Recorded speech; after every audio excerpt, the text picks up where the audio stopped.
उसके बाद क्या हुआ? उसके बाद हम चले आए वहां से। चले आए? पर क्यों चले आए? आपको वहीं पर रुकना चाहिए था। अगर उन दोनों के बीच में और झगड़ा हो गया तो इस बार एक दूसरे का मुख तक नहीं देखेंगे वे। क्षमा कीजिए रानीसा, किंतु उस समय जब आप फूल कौर का मुख देखते तो आप भी चले आते वहां से। अरे फूल, क्या हुआ? वो जब चक्कर पता। हम जानते थे ये सारी चक्रपाणी की ही गलती है। कैसे मित्र हैं प्रताप के?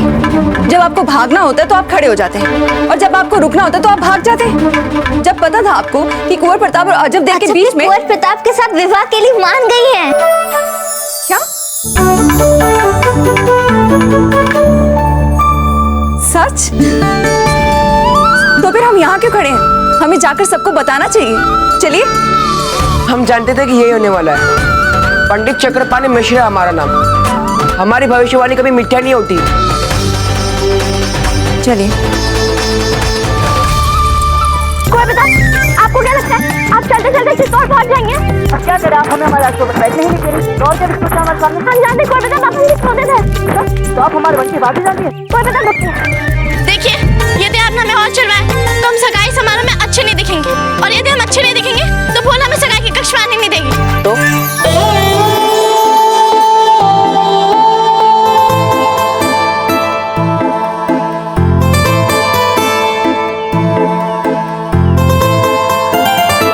अब तो मान जाइए। तो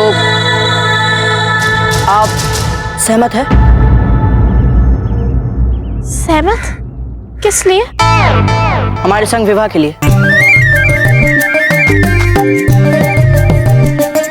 वो स्पष्ट हाँ बोलिए, अन्यथा हम फिर चलना आरंभ करेंगे और इस बार हम आपको विश्वास दिला दें कि आप हमें पकड़ नहीं पाएंगे। हाँ। करना चाहते हम आपके संग विवाह। बस।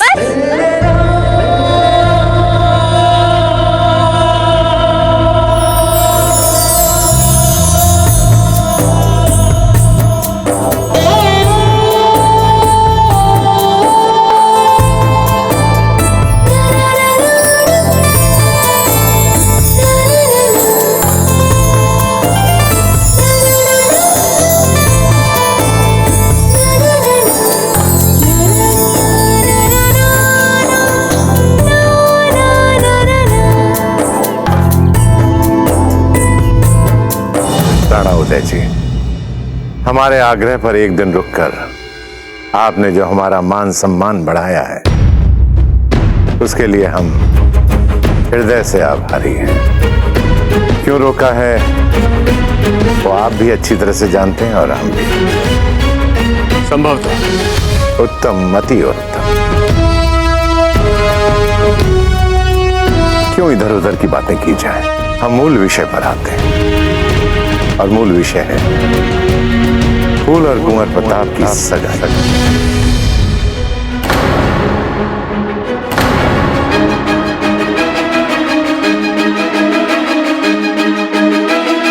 और वैसे भी हमें सगाई की तैयारियां शुरू कर देनी चाहिए। हम जानते हैं कि उस सामंत के पुत्र और अजब देव की सगाई की तैयारियां तो आप सब लोगों ने कर ली होगी, किंतु हमारी फूल के लिए तैयारियां भव्य स्तर पर होगी, क्योंकि फूल एक राजकुमारी है, सामंत की पुत्री नहीं।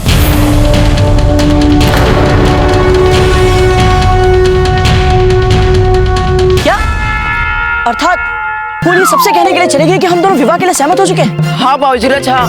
हे भगवान, हमें फूल के साथ जाना चाहिए था। पता नहीं सबके सामने वे सगाई की बात कैसे करेगी।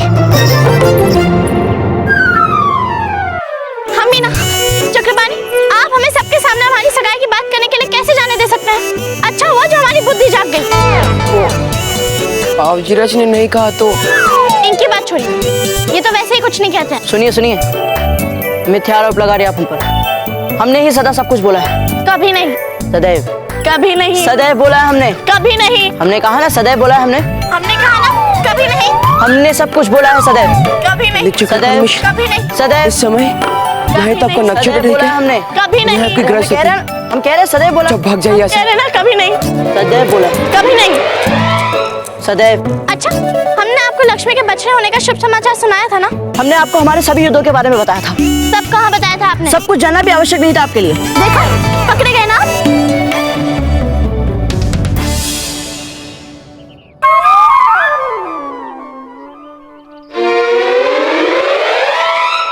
राजा मालदेव जी, एक निवेदन है आपसे।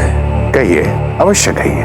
यदि आप हमारे भाई स्वरूप राव मामरक्षी के लिए अपमानजनक शब्दों का प्रयोग ना करें तो अच्छा रहेगा। वो केवल हमारे भाई नहीं, हमारे मित्र भी हैं।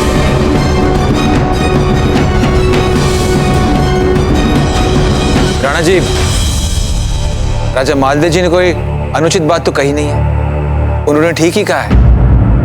क्षमा चाहते हैं राणा उदय जी, हमारा उद्देश्य आपके मन को पीड़ा पहुंचाना नहीं था।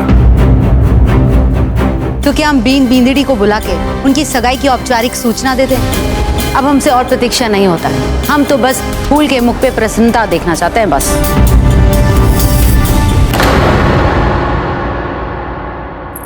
बड़े दादा, इससे पहले कि आप कुछ भी कहें, हमें एक घोषणा करनी है।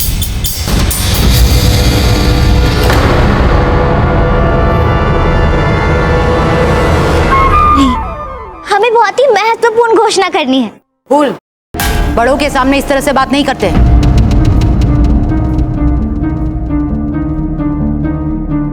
जीजा के कहने का मतलब है एक बार आपके बड़े दादा की बात तो पूरी हो जाने दीजिए, तब तक प्रतीक्षा कीजिए। क्षमा करें रानी धीरबाई जी, हमने अपनी फूल को सभी औपचारिकताओं से स्वतंत्र कर रखा है, और वैसे भी हम इनकी बात सबसे पहले सुनते हैं। बोलो फूल।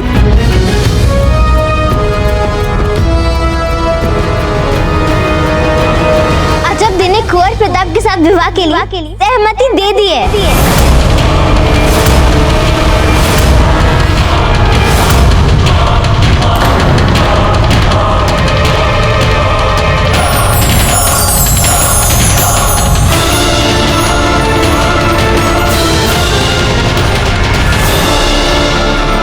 ये कैसा परिहास है?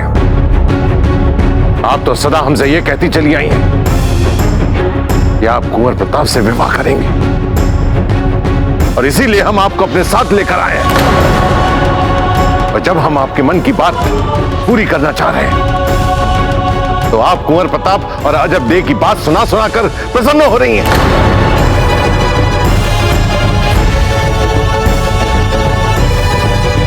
माना कि आप अभी बच्ची हैं, और विवाह बच्चों का खेल नहीं है।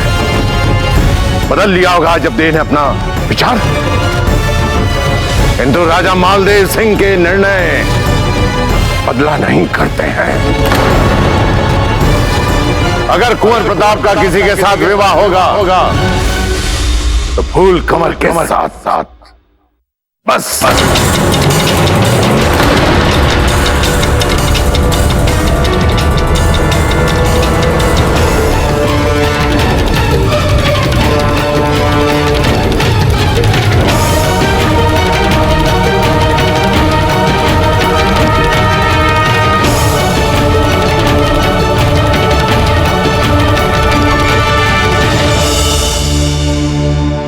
राणा जी, आप चिंता क्यों कर रहे हैं? हम अपने बड़े दादा को मनाना भली भांति जानते हैं, और ये भी जानते हैं कि हमारे बड़े दादा हमें कभी भी किसी भी बात के लिए मना नहीं करेंगे।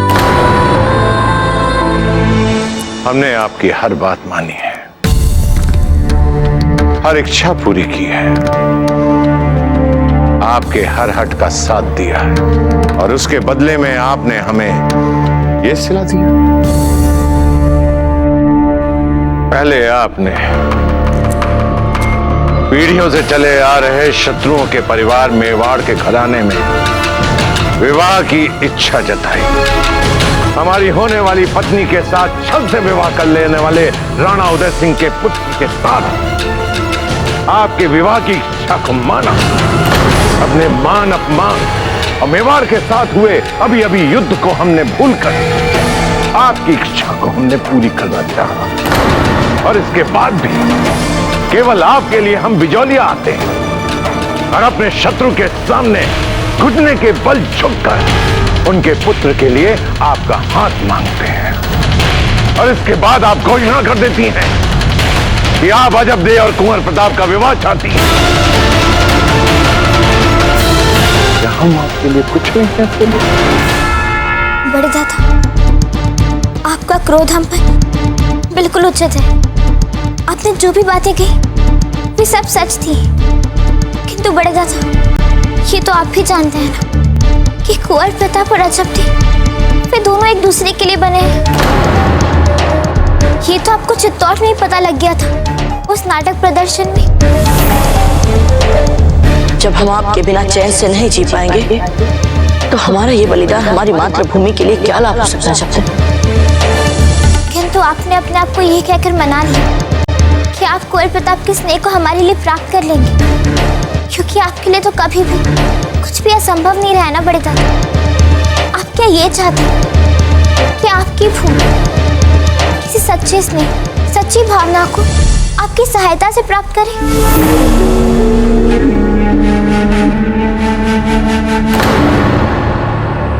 एक बार आपका विवाह हो जाए, उसके बाद कुंवर प्रताप सब कुछ भूल जाएंगे, अजब दे को भी भूल जाएंगे। ऐसा नहीं होगा बड़े दादा, क्योंकि आप अच्छी तरह से जानते हैं कुंवर प्रताप को। वे ऐसे बिल्कुल नहीं है। हम जानते हैं कि हमारे कारण आपको बहुत अपमानित होना पड़ा, किंतु बड़े दादा जो हमने किया वो हमारे लिए सरल नहीं था। हमारे निर्णय के अंतिम क्षण था, हमारे मन में संदेह के बीज थे। पर बड़े दादा जब हमने अजब और कुंवर प्रताप को देखा, उनके मुख पर एक पवित्र मुस्कान थी, और उस मुस्कान को देखते ही हमारे सारे संदेह दूर हो गए। भले ही हम कुंवर प्रताप को कितना भी पसंद करते हैं, किंतु कुंवर प्रताप वे केवल अजब दे को पसंद करते हैं, और यही बात अजब दे के मन में भी है। तो उचित यही होगा बड़े दादा कि उन दोनों में विवाह हो जाए।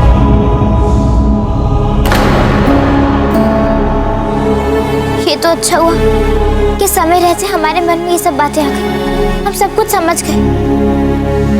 और बड़े दादा आप भी उन दोनों को आशीर्वाद देके आप भी बड़े हो जाइए। देखिए, ये तो बच्ची है, इन्हें उचित और अनुचित का क्या पता। बार बार अपने मन के बदलते भाव की तरह ये बदलती जा रही है। लेकिन हम तो बड़े हैं ना, हम तो जानते हैं इस संबंध पर मारवाड़ और मेवाड़ के भविष्य के संबंध परिभाषित हो रहे हैं, जो हमारे हित में होने चाहिए। और राणा उदय सिंह जी ने आपको वचन दिया है। हम चाहते हैं कि आप उनके वचन का उन्हें स्मरण कराकर उन्हें घेरें, और तब प्रताप को भी अपने दाजीराज के वचन की रक्षा करनी पड़ेगी। राजा जी, हम तो कहते हैं ये सही समय है, फूल और प्रताप की सगाई करा देनी चाहिए। यदि फूल ने तय कर लिया कि अजब दे और कुंवर की सगाई होगी, तो हम इनके साथ जबरदस्ती नहीं कर सकते। पर मारवाड़ का भविष्य, हमने समय के साथ साथ अपने आप को बदला अवश्य है, पर इतना भी नहीं कि हमारे निर्णय को कोई भी चुनौती दे दे, विशेष तौर पर आप।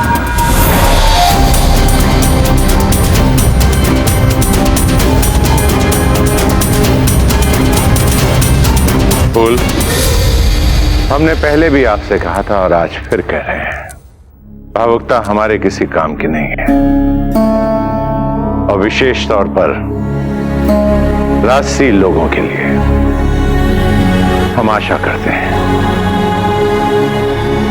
कि भावनाओं से प्रेरित होकर आपने जो निर्णय लिए हैं, उसके लिए आपको जीवन में पछताना ना पड़े।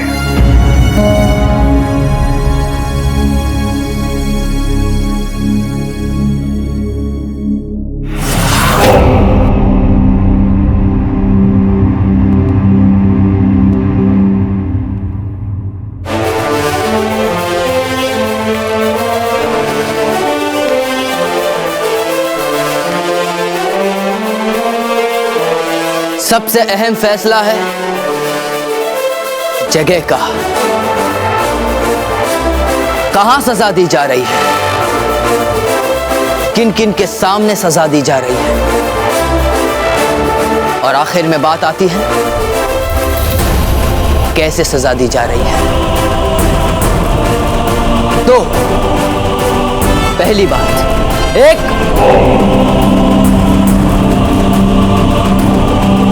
गद्दार को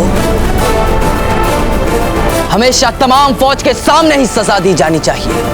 हम चाहते हैं कि इस सजा से फौज के मामूली सिपाही से लेकर वजीर हिफाजत तक को हमारा यह पैगाम पहुंच जाना चाहिए कि शाही तख्त से गद्दारी करने वाला चाहे वजीर आजम ही क्यों ना हो, हमारे अपने खान बाबा ही क्यों ना हो, अगर हम किसी को अर्श तक पहुंचा सकते हैं तो फिर गुनाह करने पे फर्श पे भी उतार सकते हैं। और हुजूर, सजा देने वाली तलवार, क्या हुक्म है आपका? तलवार धारदार होनी चाहिए या गुंद? अलवर और अजमेर पर तो बहुत पहले कब्जा कर चुके हैं प्रताप। कौन था वो हमारी आरामगाह की खिड़की पे? खान बाबा, रियासत अलवर के कुछ सरफिरे हैं जो बदला लेने के लिए महल में घुस आए हैं। उठो और लड़ो हमारे साथ एक वीर शत्रु के भांति। उठो मुगल! ये आवाज क्या है? शहंशाह, वो अच्छे दिन अब गए। शहंशाह, इसके कहने का मतलब है कि राजपुताने के अच्छे दिन गए। वो देखिए, नासिर हमारी जीत का जश्न मना रहा है, वहां देखिए। हमने जो कुछ भी किया है वो आपकी सलामती और इस मुल्क की बहबूदी के लिए किया। एकदम खून, नामो निशान नहीं होना चाहिए धार का हार का। जान निकलते वक्त ज्यादा से ज्यादा तकलीफ होनी चाहिए गद्दार को, ज्यादा से ज्यादा तड़पना चाहिए गद्दार, मरने के बाद फड़फड़ाना चाहिए गद्दार। हमारे तो भाग्य खुल गए। हमने कभी सपने में भी नहीं सोचा था कि हमें आप जैसा जमाता मिलेगा।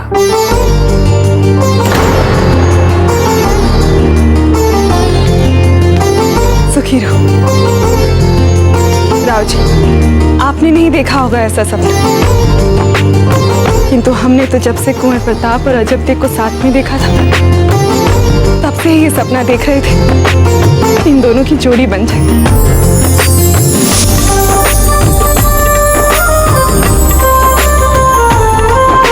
देख रहे हैं कुंवर प्रताप, विवाह के बाद पति पत्नी के बीच कैसे मतभेद होता है। वो आपस में लड़ते हैं, बात बात में एक दूसरे से वाद विवाद करते हैं। ये तो अभी कुछ भी नहीं है। एक बार विवाह होने दीजिए कुंवर प्रताप, फिर आपको सब पता चल जाएगा। हम पूर्ण रूप से राणा जी से सहमत हैं। जीवन में विवाह से बड़ी और कोई दूसरी समस्या हो ही नहीं सकती। अच्छा, तो विवाह के बाद आपके मुंह पर मुस्कान क्यों खिली खिली रहती है हर समय? इससे पहले तो ऐसा नहीं था। चलिए चलिए, अभी बहुत हो गया हंसी ठहाका। आइए हमारे साथ, सगाई की तैयारियों में हमारा हाथ बटाइए। रानी साहब, हमें क्षमा कीजिए, इसमें हम आपकी कोई सहायता नहीं कर सकते।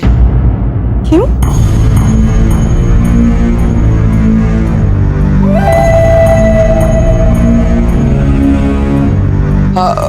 हम काशी जा रहे हैं।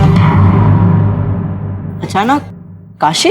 वो हमने मन्नत मांगी थी कि अजबदेव बावजीराज एक दूसरे से विवाह के लिए सहमत हो गए तो हम गंगा स्नान के लिए काशी प्रस्थान करेंगे और बाबा विश्वनाथ से इनके सुखी जीवन के लिए प्रार्थना भी करेंगे। किंतु ये सब सहयोग नहीं बन पा रहा था। कभी अजबदेव किया तो कभी बावजीराज की ना, कभी बावजीराज किया तो अजबदेव की ना। अब जाके दोनों सहमत हुए तो हमने सोचा इससे पहले दोनों फिर से लड़े, हम गंगा के लिए प्रस्थान होते हैं। सचमुच चक्रपाणी, आप जैसा मित्र मिलना असंभव है। कुंवर प्रताप, ये भरत मिलाप बाद में कीजिएगा, पहले अपने मित्र को अपनी सगाई तक रुकने के लिए तो कहिए। राणा जी, हम वहां थोड़ी ना रहने जा रहे हैं, बस यूं गया यूं है। इन्हें जाने दीजिए राजीराज, ये अपने निर्णय से वैसे भी नहीं हटते। तो ठीक है चक्रपाणी, ध्यान से जाइए और तुरंत वापस आइए। सावधान सावधान सावधान, मेवाड़ की होने वाली बहू अजब दे आप सबसे मिलने आ रही है।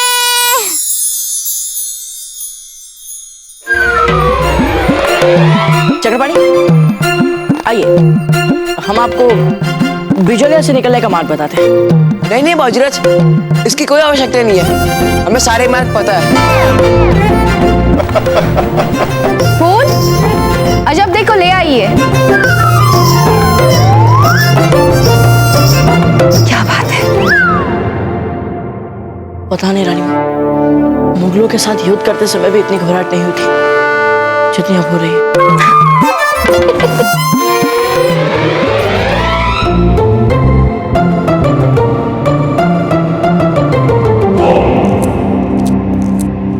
हुजूर, रुकैया बेगम तशरीफ ला रही हैं।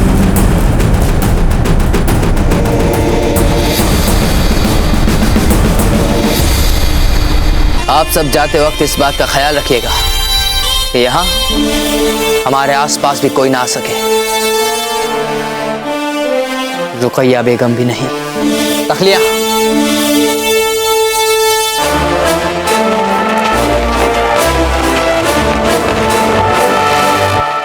शहंशाह के हुजूर में रुकैया का आदाब कबूल हो। बेवक्त, बिना इजाजत हमारे खुसूसी दौलत खाने में तशरीफ लाने की जुर्रत कैसे कर लिया आपने? शहंशाह, ये सच है कि हम यहाँ बगैर इजाजत के आए हैं, पर मसला जिंदगी और मौत का था, किसी बाइज्जत के सरेआम रुसवाई का था। और अगर इस वक्त हम आपकी इजाजत के लिए रुक जाते तो जिस शख्स के खिलाफ दिए फैसले को बदलने की दरख्वास्त लेकर हम यहाँ आए हैं, उन्हें हम बचा ही नहीं पाते। यकीन है ये तो खामो ख्याली की इंतहा हो गई है रुकैया बेगम। आपने ये सोच भी कैसे लिया? फकत बचपन में किसी के साथ आसमानी किताब के चंद पाक आयातें पढ़ लेने से हम उसे ये हक कभी नहीं दे सकते कि वो हमसे ही हमारे ही अहम फैसले को बदलने की गुस्ताख गुजारिश कर सके। कोई है? देखिए, हमने खुद देखा था, फैसला सुनाते वक्त आंखें आपकी भी नम हुई थी।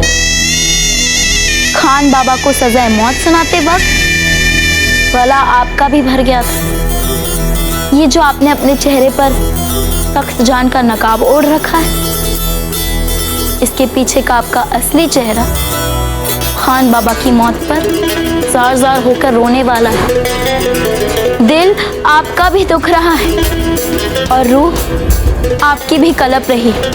अरे कोई है? रुक जाओ, एक कदम भी आगे बढ़ाया तो जो अंजाम होगा उसके जिम्मेदार तुम खुद रहोगे।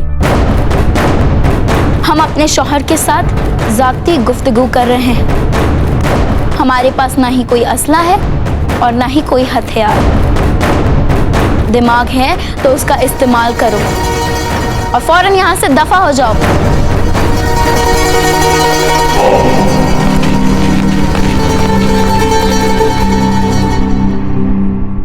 शहंशाह, जिंदगी कभी कभार ही हमें कुछ करने से पहले सोचने का वक्त देती है, खास करके किसी की जान लेने से पहले। लेकिन हमारा दिमाग हमारे दिल को सोचने का मौका ही नहीं देता। पर अल्लाह के करम से खान बाबा के मामले में ऐसा नहीं हुआ है। यहाँ आपका दिल जानता है कि खान बाबा ने जो कुछ भी किया होगा आपकी हिफाजत के लिए ही किया होगा। बस ये खालिस दिमाग ही उन एमाल में गद्दारी की बू सूंघ रहा है। हम मानते हैं कि खान बाबा ने जो कुछ भी किया होगा आपकी हिफाजत के लिए होगा। वैसे ही जैसे वालिदैन अपनी औलाद की बहबूदी के लिए ज्यादती कर बैठती है, बस उसी तरह खान बाबा ने भी अपनी हदें पार कर ली होंगी। मगर हम बच्चे नहीं हैं। यकीनन नहीं है आप, लेकिन ये बात जितनी हम समझ सकते हैं उतनी खान बाबा नहीं समझ सकते। उन्होंने तो आपको अपने हाथों में खिलाकर आपकी परवरिश की, आपको चलना सिखाया, आपको घुड़सवारी सिखाई, आपको तलवारबाजी सिखाई, यहाँ तक कि मैदान जंग में सिर्फ आपके खातिर हर वार के सामने अपनी छाती सामने की। हो सकता है कि उन्हें नहीं याद रहा हो कि अब आप बच्चे नहीं रहे, बड़े हो चुके हैं, इतने बड़े कि अब वो छोटे हो गए।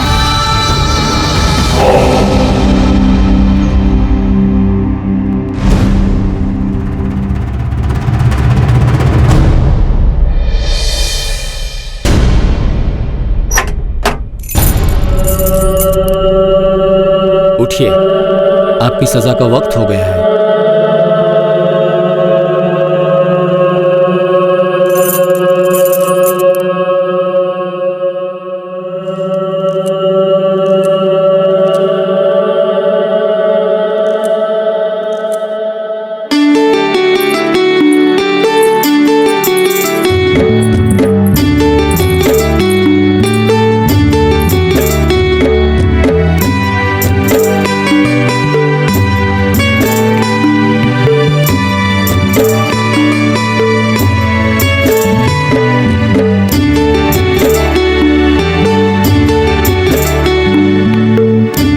वैसे एक बात तो है कि हमारे पुत्र कुंवर प्रताप ने विद्रोही व्यक्तित्व वाली लड़की को अपनी पत्नी बनाने की चुनौती को सफलतापूर्वक पूर्ण किया है। नहीं राणा जी, ऐसा कुछ नहीं है। अच्छा, किंतु हमें तो लगता है कि राणा जी का अनुमान बिल्कुल ठीक है। सुना है ये स्वयं हमारे पुत्र कुंवर प्रताप का विवाह प्रस्ताव लेकर आपके पास आए थे, जिसे भी आपने ठुकरा दिया था।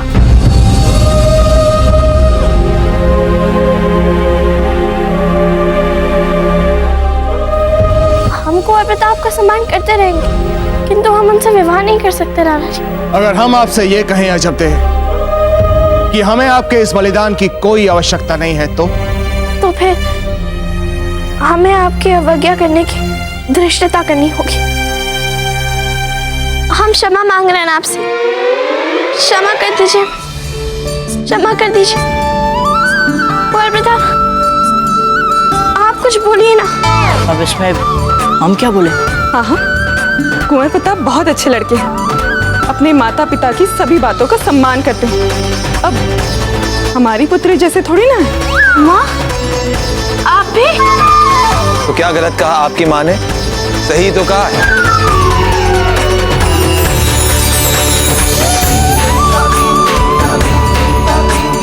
बस बस, अब और कोई उपहास नहीं उड़ाएगा हमारी सखी का, वरना ये रो देंगे। रो लेने दीजिए इन्हें थोड़ी देर हमारे सामने, कहीं इन्हें हमारी नजर ना लग जाए। कुंवर प्रताप जैसा वर मिलने जा रहा है, संसार की सबसे अधिक सौभाग्यशाली लड़की बनने जा रही है। रो लेने दीजिए इन्हें थोड़ी देर। नहीं मासी जी, कुंवर प्रताप इस संसार के सबसे सौभाग्यशाली लड़के बनने जा रहे हैं, क्योंकि उन्हें हमारी सखी जैसी बिंदनी मिलने वाली है।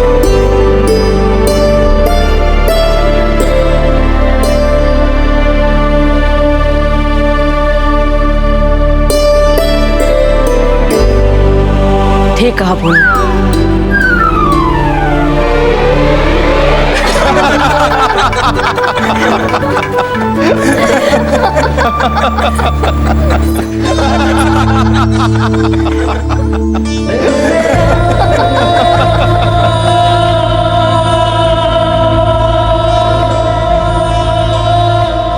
आपको पता है, हम जिस दिन यहाँ आपके पास आने वाले थे उस दिन हमारी अम्मी ने रात भर कुरान शरीफ पढ़ी। हमने उनसे रुखसत के समय पूछा भी कि शहंशाह की बीवी को कैसा गम, पर खौफ उनके चेहरे से उतरने का नाम ही नहीं ले रहा था। जबकि कोई भी शहंशाह अपनी बेगम को गम में नहीं देखना चाहता, है ना? पर बागबान की नजर में आसमान छूता पेड़ भी नाजुक पौधा होता है, जिसे वो हर मौसम बचाने के लिए जाग जाग कर रातें गुजारता है। इसलिए हम आपसे इल्तिजा कर रहे हैं शहंशाह,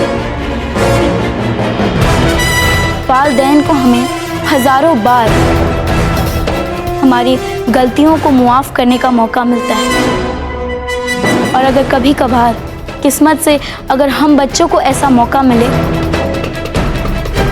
तो हमें इसे गंवाना नहीं चाहिए। शहंशाह, मुआफ कर दीजिए खान बाबा को। आप किसी का भी वक्त जाया करने में बहुत माहिर है रुकैया बेगम। मुसलसल चक चक पक पक हम अपने फैसले नहीं बदला करते।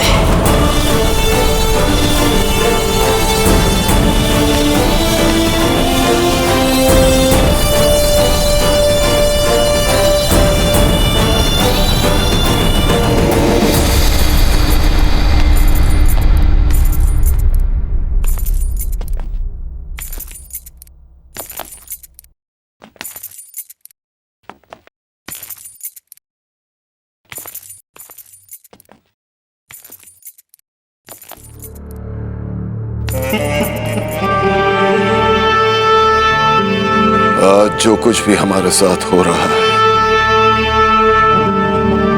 उसे देखकर आप लोगों के दिलों में रत्ती भर भी अपने शहंशाह के लिए वफादारी में कमी नहीं आनी चाहिए। आप लोग अपने मुल्क और शहंशाह की खिदमत को ही अपना फर्ज अव्वल मानेंगे। हो सकता है कि आज जो शहंशाह ने किया है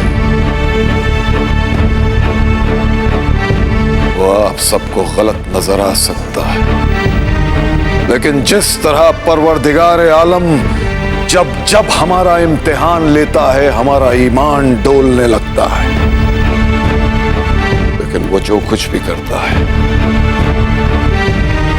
अपने बंदों के फायदे के लिए करता है। ठीक उसी तरह एक शहंशाह भी जो करता है वो आपकी और रियाया की बहबूदी के लिए करता है। जिस तरह शहंशाह हर सांस आपकी हिफाजत करता है उसी तरह आपका भी फर्ज बनता है कि आपकी हर सांस उसकी अजमत की वफादारी करे।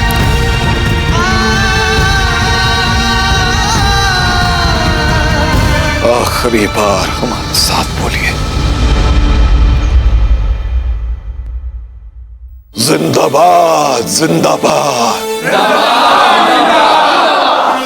शहंशाह हिंद जिंदाबाद।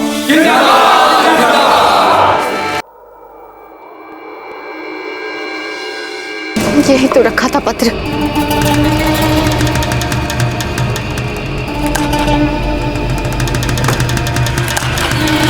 हम आपकी कुछ सहायता करें छोटी माँ?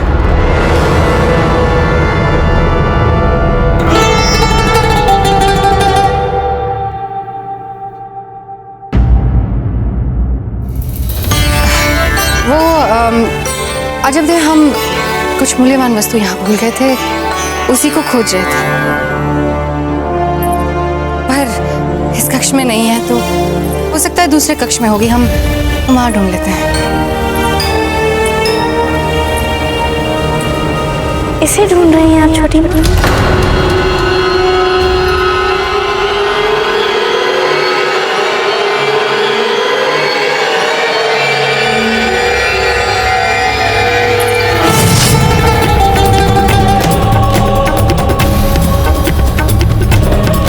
आपने हमसे झूठ क्यों बोला छोटी माँ?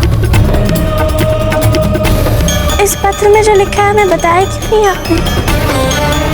अब जब आप सब कुछ जान ही गई है तो आप सच छिपाने का क्या लाभ?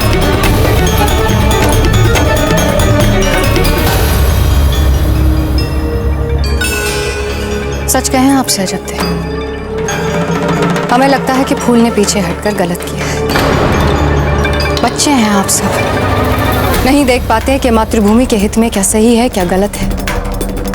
हम बड़े हैं, हम देख पाते हैं कि कुंवर प्रताप और फूल कंवर के विवाह से सारे राजपुताने का भला होगा। जरा सोचकर देखिए अजब थे, अकबर दिन बर दिन अधिक शक्तिशाली होता जा रहा है और राजा मालदेव जी का गुस्सा तो आप जानती हैं। यदि मेवाड़ से मिला अपमान उन्हें चुप गया और उन्होंने बदला लेने की ठान ली, अकबर से हाथ मिला लिया, तो आप क्या करेंगी? बचा पाएंगी कुंवर प्रताप को अजब थे? हमें गलत मत समझना, हम जो कह रहे हैं उसका मतलब समझने की कोशिश करना। सुंदरता की भी एक सीमा होती है। अभी छोटे हैं कुंवर प्रताप, कल जब बड़े हो जाएंगे तो कब तक आप उन्हें अपने सौंदर्य से रोक पाएंगे? भटकेंगे वे यहाँ वहाँ अपने पिता की भांति। जैसे राणा जी हमारे कक्ष में आते हैं तो जाके जयवंता जीजा से पूछना कि कितनी पीड़ा होती है उनको। ऐसा जीवन जीना चाहती हैं, इतने दुखों के साथ जीना चाहती हैं, अपनी रानी माँ को विवश करना चाहती हैं हम। क्यों चाहते हैं? यदि आप हमारी बात माने तो जिसके लिए जो उपयुक्त है उसी से उसका विवाह होना चाहिए। इसी में सबकी भलाई है। हम फूल कंवर और कुंवर प्रताप के विवाह की बात कर रहे हैं। बोल चुकी हैं?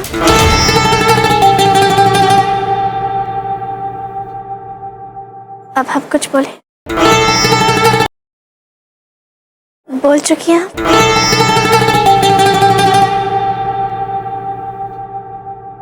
अब हम कुछ बोले? जहां तक राजपुताने की सुरक्षा का प्रश्न है छोटी माँ, हम भी थोड़ा बहुत जानते हैं राजा मालदेव जी को। वे जैसे भी हो छोटी माँ, किंतु वे देशद्रोही नहीं है। वो अपनों से लड़ने के लिए अकबर से हाथ नहीं मिलाएंगे और कुछ पलों के लिए मातृभूमि से उनकी निष्ठा विचलित हो भी जाए तो फूल कंवर है ना उन्हें सही मार्ग दिखाने के लिए, जैसे बुरका खान के सामने उन्होंने दिखाया था उन्हें सही मार्ग। और जहाँ तक कुंवर प्रताप का इधर उधर भटकने की शंका का प्रश्न है तो हमें उसकी चिंता नहीं है, क्योंकि यदि भावनाएं सात्विक हो और एक दूसरे के लिए सम्मान बढ़ा रहे तो वैवाहिक जीवन में कोई भी समस्या नहीं आ सकती। उदाहरण है आपके सामने रानी माँ और राणा जी का। आदर्श मानते हैं रानी माँ को, अब कुंवर प्रताप को भी जान चुके हैं हम छोटी माँ। जो भी होगा अच्छा ही होगा, आपसी विश्वास से ही होगा। हम जानते हैं आप हमें किसी लायक नहीं समझते, कुछ भी नहीं कर सकते हम आपकी नजरों में, किंतु अब हमारा कुंवर प्रताप के साथ विवाह होने जा रहा है छोटी माँ। अब आपकी सोच भी बदल जाएगी छोटी माँ, और कुंवर प्रताप के साथ साथ हमें भी आशीर्वाद मिल जाएगा छोटी माँ।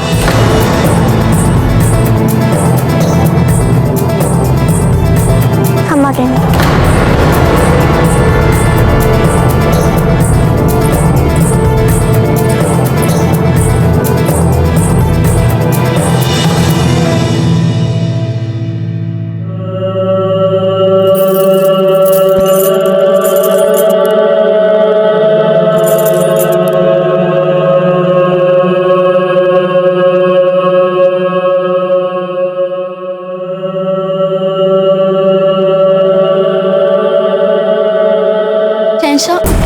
बराए मेहरबानी हमारी इतनी सी इल्तिजा मान लीजिए, मुआफी अता फरमा दीजिए खान बाबा को। शहंशाह, शहंशाह, शहंशाह, शहंशाह, इन्हें सजाए मौत के बजाय मुआफ करके आपको ज्यादा सुकून मिलेगा। खुदा के लिए अपने फरमान को बदल दीजिए।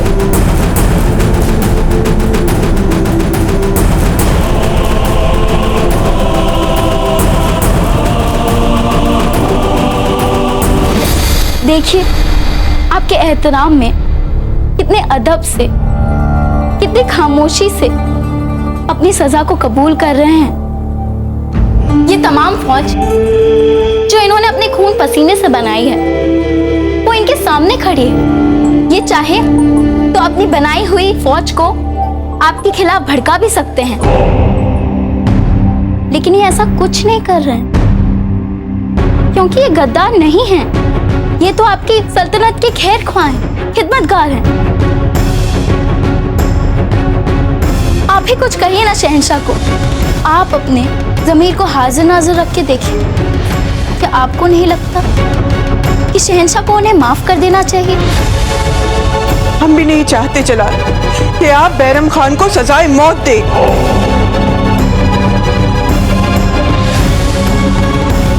इस तरह मत देखिए जलाल।